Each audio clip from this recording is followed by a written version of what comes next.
如果说美队3引爆了有关战美队还是战钢铁侠的骂战，那么本次的复联5毁灭之日则将更加激烈的引发战复仇者还是战毁灭博士的舆论风暴，因为某种意义上，毁灭博士才是真正的正义。复联5中，观众必然会看到漫威版的电车难题，即当平行宇宙地球将与自己的文明相撞时，英雄们会选择突破底线，提前炸毁对方的文明，还是顶着黑暗森林法则，设法在倒计时内执行一个可能全员暴毙的拯救计划。但从预告来看 ，X 战警地球明显选择了前者，为了己方利益，屠杀了对方的所有生命。再往前追溯 ，X 战警曾经逆转未来，回到了过去，修改了人类打造出哨兵机器人的现实，避免了变种人最终族灭的结局。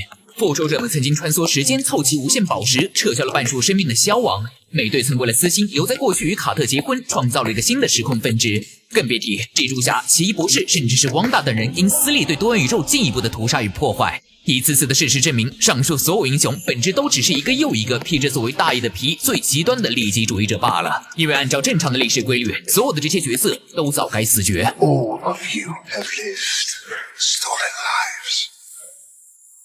lives.Now you must give them back. 他们不择手段玩弄时空，却全然忽视了潜在的代价，而那个代价就是预告里多元宇宙的崩溃在即，以及微观层面毁灭博士全家的暴毙。可至今，只有维克多选择了承担本不属于自己的因果。And then everything you loved was taken from you.所有复仇者都清楚，复仇代表需要有人牺牲产生仇恨才能展开报复，这样才能让他们站在所谓的道德制高点，继续被所有人歌颂。而上次牺牲的代价是钢铁侠以及早就被钢铁侠看穿时空的因果。Avengers? The Avengers, not the Pre-Vengers. You mess with time, it tends to mess back. 虽然现在还不清楚为什么毁灭博士有着钢铁侠的脸，但至少顶着这张脸能让复仇者们看清自己，看清自己的虚伪，看清自己的狂妄，也看清自己的傲慢。凭什么这群从未承担过最惨痛代价的人得以心安理得的活在那个本可以朝夕沐浴着女儿爱你3000的滚烫告白，然后安然终老的旷世天才，那份以生命为筹码的伟大牺牲之下，但他们却可以娶妻生子，然后在夕阳的柔光里安稳度日？又凭什么这群一手造就多元宇宙崩溃的家伙，总是傲慢地替所有生命做出决定，然后继续在牺牲小众成就大众的虚伪行径下，理直气壮地炸毁对方地球，伪装无辜？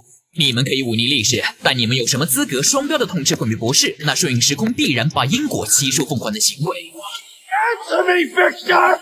Did you do this? 现在是时候让这些家伙偿还因果了。X 战警需要得到当年被他们撤销哨兵机器人的族灭报复，复仇者们则必须承受成为英雄后家人惨死的生命代价。